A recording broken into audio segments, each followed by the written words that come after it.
Assalamualaikum warahmatullahi wabarakatuh. Al-Fatihah. Bismillahirrahmanirrahim. Alhamdulillahirabbil alamin arrahmanir rahim maliki yaumiddin. Iyyaka na'budu wa iyyaka nasta'in. Shiratal mustaqim. Shiratal ladzina an'amta 'alaihim ghairil maghdubi 'alaihim waladdallin. Amin. Alhamdulillahirabbil alamin. Tsumma shalatu wassalamu ala asyrafil anbiya wal mursalin wa ala alihi wa ashabihi wa man tabi'ahu bi ihsanin ila yaumiddin. Amma ba'du. Alhamdulillah kita dimudahkan oleh Allah untuk bisa salat berjamaah di tempat yang mulia di masjid ini. Alhamdulillah kita dimudahkan oleh Allah untuk berusaha menjadi umat terbaik dari baginda Rasulullah sallallahu alaihi wasallam. Sebaik-baik kalian, sabda beliau adalah yang belajar Al-Quran dan mengajarkannya. Hadis muttafaq alaih, riwayat dari Bukhari dan Muslim. Hadirin yang dirahmati Allah, hari ini kita insyaallah berada di surah Al-Baqarah ayat 197. 197 masih berbicara tentang haji. Alhamdulillah hari ini kita berada di hari ke-25 insyaallah dari bulan Dzulqa'dah 1442 Hijriah. Insyaallah 15 hari 25 berarti 15 hari lagi kita akan masuk Idul Adha, Idul Kurban. Yang mempunyai kemampuan hendaklah bersiap untuk berkurban, karena kalau punya kemampuan namun tidak siap-siap, tidak berusaha, maka berada dalam ancaman baginda, mangkana lahu sa'atan falam yudahi fala yuqarribanna musallana. Kalau punya kelapangan tapi tidak mau kurban, maka jangan dekati tempat sholat kami. Mudah-mudahan kita diberi kemampuan untuk bisa berkurban. Namun yang tidak diberi kemampuan jangan berkecil hati. Kenapa? Insya Allah itu adalah bentuk kasih sayang Allah kepada yang belum dikemampuan itu, karena kasihnya memang sengaja ditahan untuk tidak berkemampuan. Sama dengan haji, kalau punya kemampuan namun tidak berniat, nah itu falyamut, kata Rasul, falyamut yahudiyan aw nasraniyan. Tapi barang siapa yang kemudian karena sesuatu dan lain hal belum dimudahkan, belum dimampukan oleh Allah, maka itulah takdir Allah, dan mudah-mudahan menerima takdir itu sebagai salah satu bentuk kasih Allah kepadanya, hingga sampai saat itu, pada saatnya dia masih belum diberi kemampuan, yang mudah-mudahan pada saatnya nanti Allah memudahkannya. Hadirin yang dirahmati Allah, ayat 197 berbunyi, Al-Hajju ashhurum ma'lumat faman farada fihinnal hajja fala rafatha wala fusuqa wala jidala fil hajj wa ma taf'alu min khairin ya'lamhu Allah wa tazawwadu fa inna khairaz zadi taqwa wattaquni ya ulil albab. Al-hajju asyrum ma'lumat.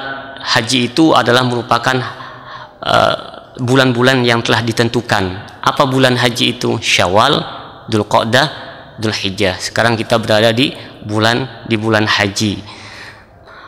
Sejak kapan ini ditentukan? Sudah lama sekali, sejak zamannya Abul Anbiya Ibrahim alaihissalam, bapak para nabi Ibrahim alaihissalam. Sampai sekarang masih seperti itu. Jadi kalau ada yang usul, kenapa nggak di haji di bulan lain saja gitu kan? Ada yang usul seperti itu, ada gitu kan. Tapi ya itu sudah ditentukan. Al-hajju asyhurum ma'lumat faman farada fihinnal hajja fala rafatha wala fusuqa wala jidala fil hajj. Faman farada, barang siapa yang telah mewajibkan dirinya, ala nafsihi fihinnal hajj, di bulan-bulan itu untuk berhaji, berihram, maka hendaknya dia tidak rafas, tidak jima, tidak melakukan hubungan suami istri, wala fusuqa wala jidal, juga tidak melakukan kemaksiatan, juga tidak melakukan adu argumen yang menyebabkan ketegangan, menyebabkan perkelahian dan lainnya.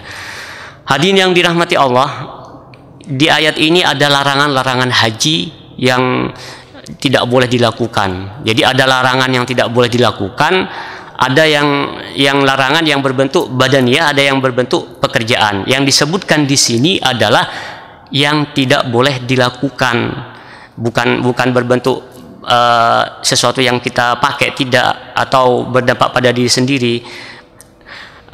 Apa saja kalau di sini disebutkan adalah rofas. Rofas itu apa? Segala sesuatu yang berkaitan dengan hubungan suami istri. Apa saja? Ya, baik perkataan mengarah ke sana, baik kemudian menikah atau menikahkan. Menikah tidak boleh, menikahkan tidak boleh, menjadi wali pun tidak boleh ketika berhaji. Itu yang disebutkan fala rofatha. Al-Quran, kalau kita lihat, Al-Quran itu dalam menyebutkan kata-kata rofas, hubungan suami istri, itu pasti halus, tidak sevulgar apa yang sering kita lihat atau kita dengar, sampai sevulgar-vulgarnya, tidak. Al-Quran pasti menyebutkan dengan kata-kata halus. Di antara yang halus ya di ayat ini, rofas, apa? Hubungan yang bersangkut paut dengan hubungan suami istri. Dalam ayat lain, misalnya apa? Ketika Allah berbicara tentang puasa, di bulan puasa itu kita tidak boleh mendekati istri pada siang hari. Malam hari bagaimana? Tidak apa-apa. Bahasa yang digunakan sebagaimana pernah kita baca di 187 surah Al-Baqarah ini, apa? Uhilla lakum lailatas syamir rafathu ila nisaikum hunna libasul lakum wa antum libasul lahun. Kalau melihat, ya kita lihat apa? Lihat kehalusan bahasa Al-Quran. Kalau kita lihat 187 surah Al-Baqarah, maka Allah menyampaikan malam hari bulan puasa bagaimana? Kalau malam hari tidak apa-apa. Mubasyarah, Anda menghiburnya, kita menghibur istri menghibur kita, tidak apa-apa. Ini menggunakan bahasa kiasan, tidak menggunakan bahasa vulgar. Kenapa? Karena hubungan suami istri ketika sudah dimulai dengan saling menggembirakan, bercumbu dan lain-lain, ya pasti mengarah ke sana gitu kan. Pasti sudah. Maka yang digunakan bahasanya bahasa halus sekali. Sebagaimana kisah yang sering kita baca di kisahnya Nabi Yusuf. Bagaimana kisah Nabi Yusuf? Kalau dalam surah Yusuf ayat 20-an itu sampai ayat 30-an ada panjang sekali. Itu disebutkan bahwa apa? Nabi Yusuf mau ke dia, si perempuan mau juga ke Nabi Yusuf, sama-sama mau. Laula arro'a burhana rabbi, seandainya Nabi Yusuf itu tidak mengetahui, tidak melihat betapa agungnya Tuhannya, tidak melihat apa-apa yang telah diajarkan oleh Tuhannya, ya maka terjadilah gitu. Tapi tidak terjadi. Kemudian Nabi Yusuf bisa menahan diri dan melarikan diri, tidak divulgarkan. Itu apa? Tiga ayat yang menyampaikan kepada kita tentang hubungan suami istri, sama dengan ketika Allah menyampaikan apa? Nisaukum harthul lakum. Ya, wanita-wanita kalian, istri-istri kalian itu adalah tempat bercocok tanam bagi kalian. Nanti ditafsirkan sendiri. Kenapa bercocok tanam bagaimana? Ya, hubungan suami istri, ya bagaimana mencetak generasi ini lebih luas lagi. Meskipun yang dituju adalah satu hal hubungan suami istri, tapi kemudian menggunakan bahasa lain yang itu kemudian bisa menyampaikan banyak hal kepada kita. Disampaikan sebagai tempat bercocok tanam, iya, karena kita menanamkan benih kita, menanamkan generasi setelah kita, dan kita juga berharap generasi setelah kita lebih baik tumbuhnya daripada kita. Siapakah yang tidak berharap bahwa generasi setelah kita ini lebih baik dari kita ini? Pasti semuanya berharap lebih baik dari kita. Makanya Al-Quran menggunakan nisaukum harsul lakum.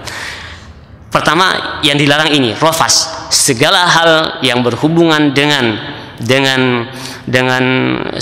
hubungan suami istri tidak boleh dilakukan, baik perkataan apalagi perbuatan. Itu ketika haji. Wala fusuk. Fusuk apa? Di tafsir ini disebutkan kemaksiatan, segala sesuatu yang berbau kemaksiatan, berbau kekafiran disebut dengan fusuk. Fusuk itu adalah fiskun. Fiskun itu, fasako itu adalah rusak. Kalau sekarang ada musim mangga, terus di dalam mangga itu keluar sesuatu, apa sesuatunya? Biasanya ulat. Itu namanya orang Arab menggunakan mangga rusak. Fasakol manja, biasanya seperti itu. Jadi, terus fusuk apa hubungannya dengan seseorang? Apabila keislamannya rusak disebut dengan fasik, fusuk. Jadi fasik itu kemaksiatan, kekafiran.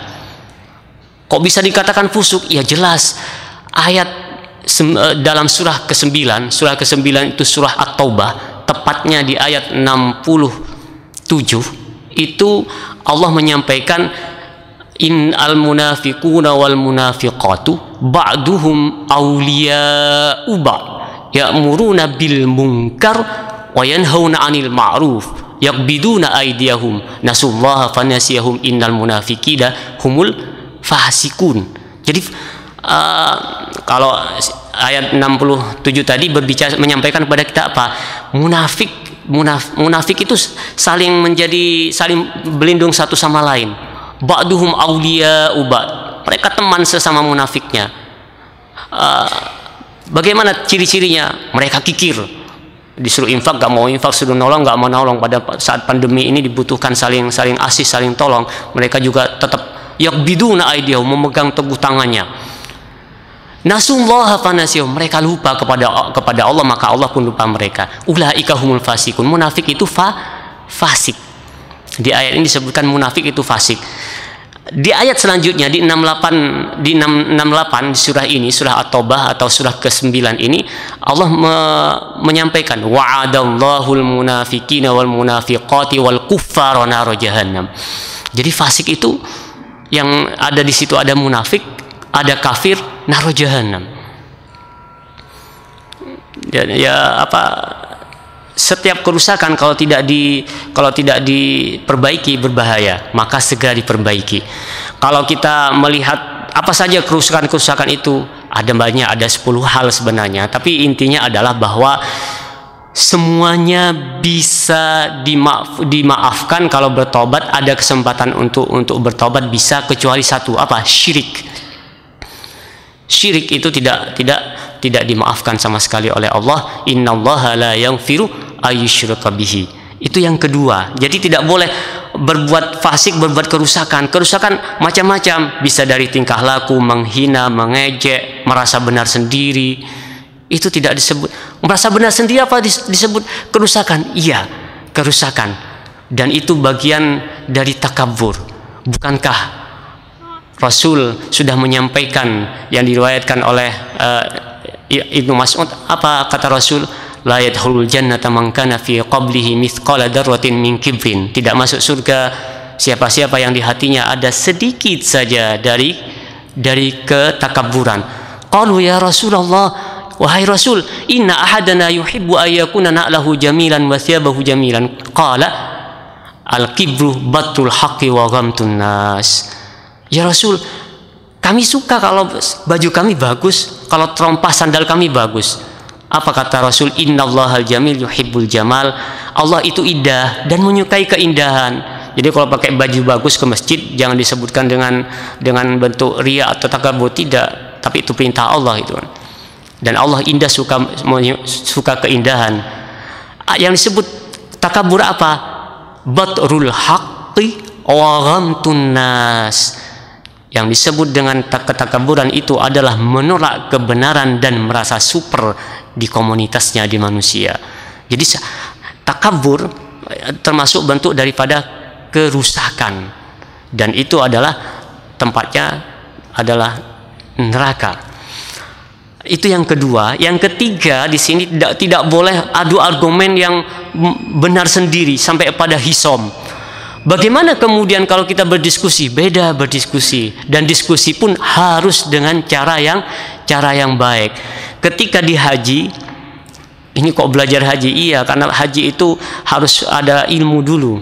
Kalau nggak ada ilmu bagaimana?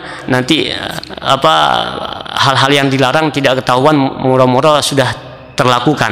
Nah, di antara yang dilarang ini 3 hal disebutkan di sini. Yang ketiga apa? Jidal. Tidak boleh ada adu argumen, yang itu untuk debat kusir, tidak boleh. Tapi kalau untuk mendiskusikan sesuatu silahkan. Bahkan dengan ahli kitab, dengan orang yang sudah beda agama pun, kalau adu argumen hanya debat kusir tidak diperkenankan. Dalam Al-Quran jelas, ayat 46 surah Al-Ankabut surah ke-29 itu jelas menyampaikan kepada kita, wala tujadilu ahlal kitabi illa billati hiya ahsan. Kalau mau adu argumen hatta dengan yang lain agama itu, jangan adu argumen kecuali dengan yang lebih baik. Jangan debat kusir. Nah, di haji tidak diperkenankan adu argumen. Ini hal-hal pekerjaan yang tidak boleh dilakukan. Sedangkan pekerjaan lain apa, misalnya yang lebih menyangkut pada diri sendiri, hanya memakai dengan 2 pakaian tanpa jahit, tanpa ada bentuk sesuatu. Kalau dipakai sabuk dibolehkan untuk laki-laki, tidak boleh dijahit, tidak boleh. Pakai kopiah boleh, tidak boleh. Pakai sesuatu payung yang direngketkan ke kepala boleh, tidak boleh. Dulu pakai masker juga tidak boleh sebenarnya. Pakai masker dulu itu agak makruh, tapi sekarang wajib. Kenapa? Ya karena ada hukum lebih atas lagi. Maksudnya hukum lebih atas, ada hukum menjaga keselamatan.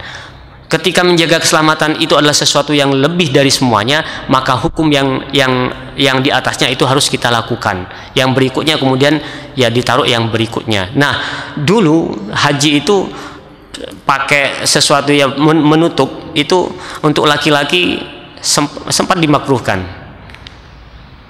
Tapi untuk yang sakit diwajibkan malah. Kenapa? Karena bisa menularkan. Kalau flu bagaimana? Ya flu itu cepat menular, sama dengan sekarang ini pandemi. Ya kenapa? Ya satu karena melindungi diri sendiri, yang kedua melindungi orang lain. Makanya kemudian menggunakan masker. Tapi ingat, kita ini insya Allah adalah di tempat yang mulia.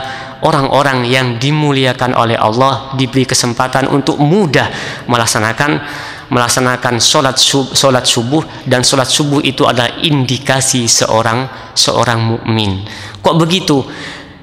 Hampir dipastikan jaminan Allah bagi mereka yang bisa melaksanakan sholat subuh berjamaah bebas dari kemunafikan. Insya Allah itu. Maka insya Allah pun kita kesini dalam keadaan bersih, dalam keadaan sehat. Pasti yang kesini pasti adalah bersih duluan, membersihkan diri dari segala hadas baik besar maupun kecil. Sedangkan yang di tempat lain sudah dipastikan tidak ada protokol seperti itu. Kalau kita lewat pasar tadi tetap saja ramai gitu kan. Kalau nggak ramai bagaimana?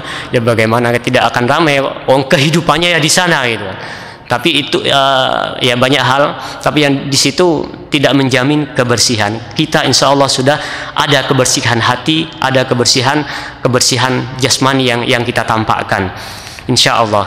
Dan insya Allah semua yang kita baca tadi itu Bismillahirrahmanirrahim ma'asmihi syai'un fil ardi wala fis sama. Maka dia bebas dari segala macam hal yang hal racun atau hal-hal yang bisa merusak diri kita, itu akan insya Allah kita akan bebas. Ketika kita baca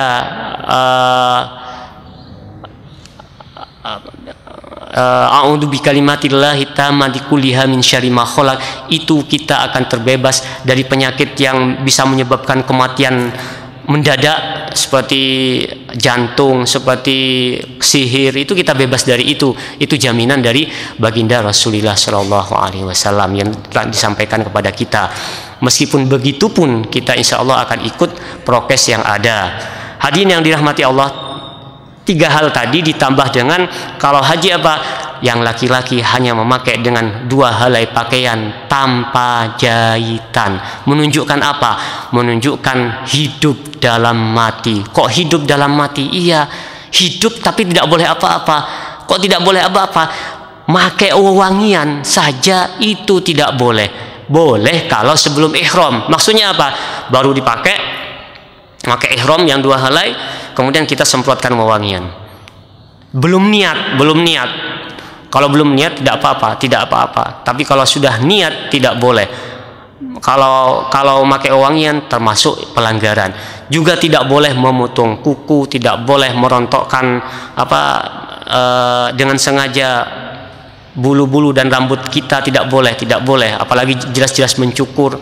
Jadi sudah betul-betul dalam keadaan siap menghadap Allah. Tidak boleh merusak sekitar kita.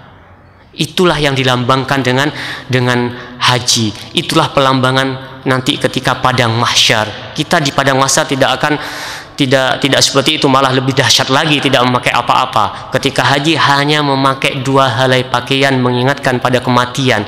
Kita mati nanti hanya memakai lembaran-lembaran pakaian itu, yang lain kita tidak bawa. Ketika haji juga seperti itu.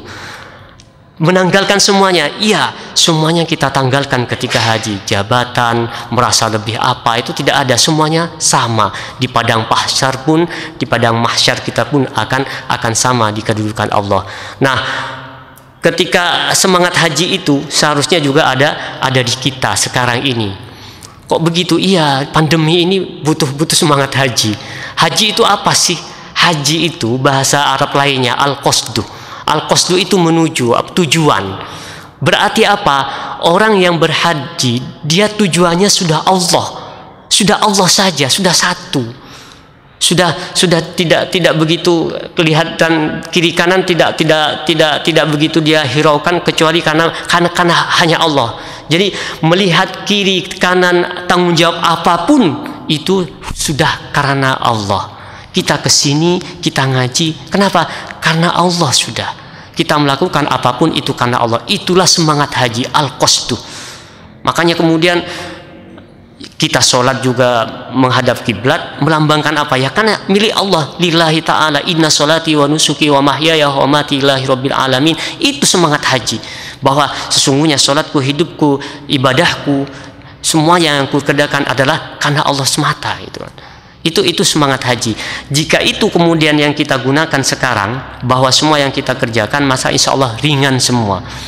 Kok ringan? Iya, kita harus membantu saudara-saudara kita, maka kita membantu insya Allah dengan penuh keikhlasan. Tidak berat kita membantu saudara kita. Bagaimana? Wajib sekali. Kita sering membahas ayat-ayat infak. Kita betapa Allah membukakan kepada kita, memotivasi kepada kita semangat untuk berinfak.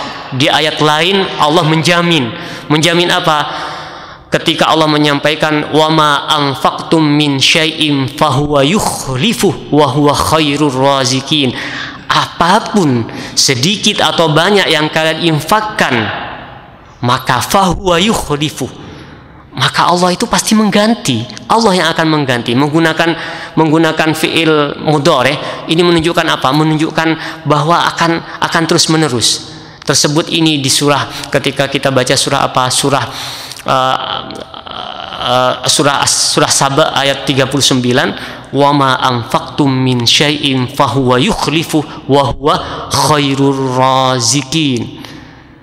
Apapun yang kita infakkan, yang kalian infakkan dari sesuatu, banyak atau sedikit, fahuwa yukhlifu, maka Allah pasti akan menggantinya.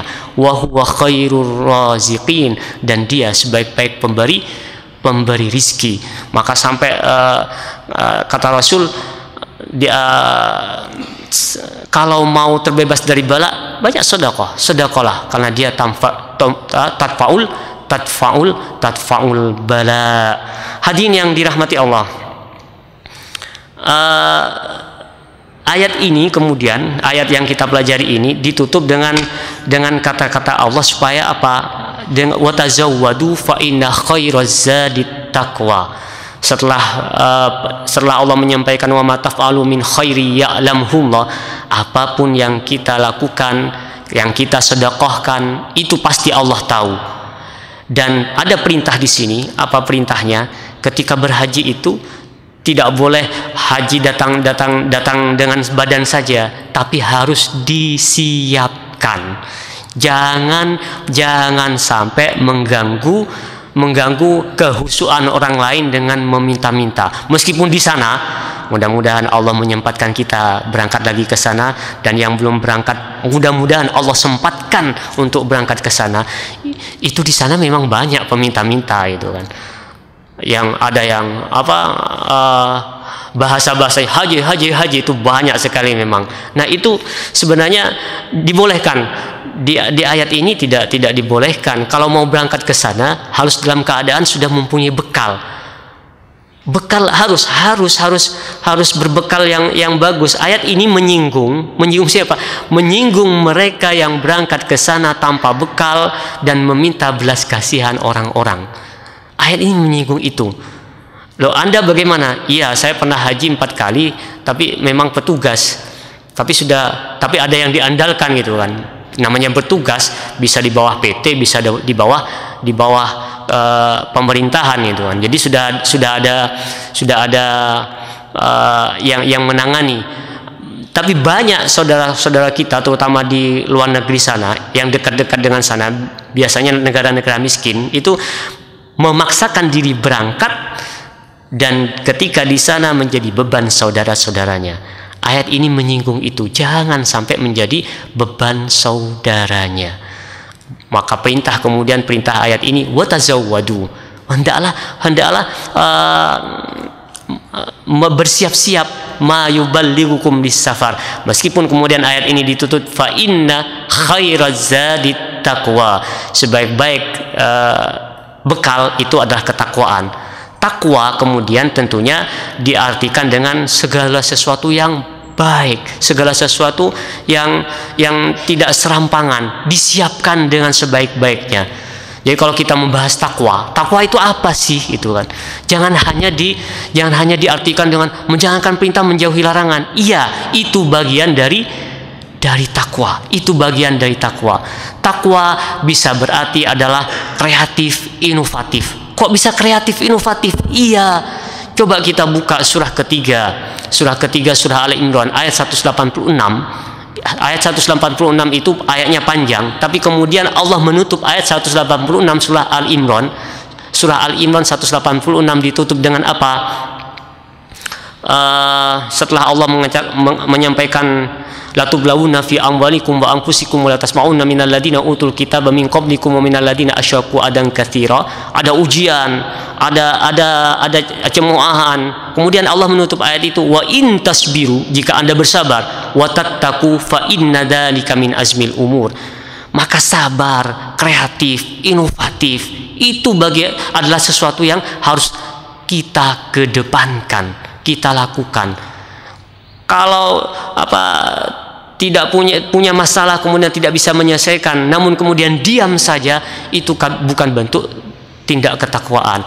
Diam itu sabar, iya, tapi tidak hanya diam saja, harus kreatif, inovatif. Nah, di antara bentuk kekreatifan, keinovatifan itu ada ketika dalam haji, bagaimana disiapkan semaksimal mungkin, baik bekal ilmu, bekal perjalanan, itu harus kita siapkan. Ayat ini kemudian ditutup, khairuz zadi taqwa, sebaik-baik bekal adalah ketakwaan. Wattaquni ya ulil albab, dan takwalah kepada aku, takutlah kepada aku, kata Allah, wahai orang-orang yang mempunyai pemikiran, orang-orang yang mempunyai akal. Hadirin yang dirahmati Allah, jadi ayat ini berbicara tentang larangan haji. Ada larangan yang berbentuk sangat internal sekali, sangat berkenaan dengan kita, terutama yang berkenaan dengan pakaian, yang itu menyampaikan tidak boleh berpakaian kecuali yang telah disyariatkan ketika ihram itu apa? 2 helai tanpa jahitan, tanpa hal-hal yang melekat langsung kepada badan. Untuk kaum pria, tentunya kaum laki-laki tidak boleh memotong kuku, tidak boleh memakai harum-haruman, Dan ada hal yang perlu diperhatikan yang berkenaan dengan tingkah laku di sini disebutkan di ayat 197 ini apa? Tidak boleh rofas, baik tidak boleh berkata berkenaan dengan hubungan suami istri, menikahkan, menjadi wali atau menikah, tidak boleh. Kemudian yang keempat, tidak boleh jidal, tidak boleh adu argumen yang menyebabkan malah perkelahian, sebagaimana juga tidak dibolehkan di sini fusuk, apa, segala bentuk kemaksiatan yang mendekati menjurus kepada segala bentuk kekafiran. Fusuk itu rusak, segala sesuatu yang menyebabkan kerusakan seorang mukmin tidak boleh dilakukan. Kalau dilakukan bagaimana? Surah As-Sajdah, surah Sajadah adalah surah ke-32, tepatnya di ayat 20 yang sering kita baca surah Sajadah itu, wa ammal ladzina fasaku fama'wahumun nar kullama aradu ayadkhulu fiha ayyahruju minha uidu fiha wa qila lahum buku ababan nari alladzi kuntum bihi tukadzibun. Fasaku itu yang rusak-rusak itu dimasukkan ke neraka. Setiap mereka mau keluar bagaimana? Dikembalikan lagi dan disampaikan kepada mereka, ini dia azab neraka yang kalian dustakan. Dzuqu adzaban nari alladzi kuntum bihi tukadzibun. Mudah-mudahan Allah selalu menjaga kita dari kemaksiatan, menjaga kita dari segala bentuk rofas, fusuk, rofas, fusuk, jidal. Mudah-mudahan Allah menjadikan semangat haji menjadi semangat hidup kita, terutama di saat pandemi ini, di saat saudara-saudara kita butuh uluran tangan kita. Mudah-mudahan kita dimudahkan untuk memberi bantuan kepada mereka. Mudah-mudahan Allah selalu memudahkan hidup kita dan saudara-saudara kita. Mudah-mudahan wabah ini pun juga segera sirna dari kita, dan mudah-mudahan saudara-saudara kita yang mendahului kita pada saat ini betul-betul dimasukkan kepada golongan syahid, kepada orang-orang yang syahid yang tidak perlu dihisap lagi dan masuk surga. Mudah-mudahan kita kelak dikumpulkan oleh Allah dengan orang yang paling kita cintai, yaitu Rasulullah sallallahu alaihi wasallam, dikumpulkan dengan beliau dhahiran wa batinan. Ya Allah, mudah-mudahan apa yang kita lakukan ini menjadi amal baik kita, dicontoh oleh orang-orang setelah kita, menjadi amal jariah kita. Mudah-mudahan Allah menjadikan kita sebagai pewaris surga, tempat kenikmatan di situ, menjadikan kita sebagai pewaris surga Firdaus. Rabbana hab lana hukman wa alhiqna bis salihin waj'al lana lisana sidqin fil akhirin waj'alna min warathati jannatin na'im waj'alna minal ladzina yarithuna al firdausa hum fiha khalidun. Wallahu a'lam bissawab. Wassalamu alaikum warahmatullahi wabarakatuh.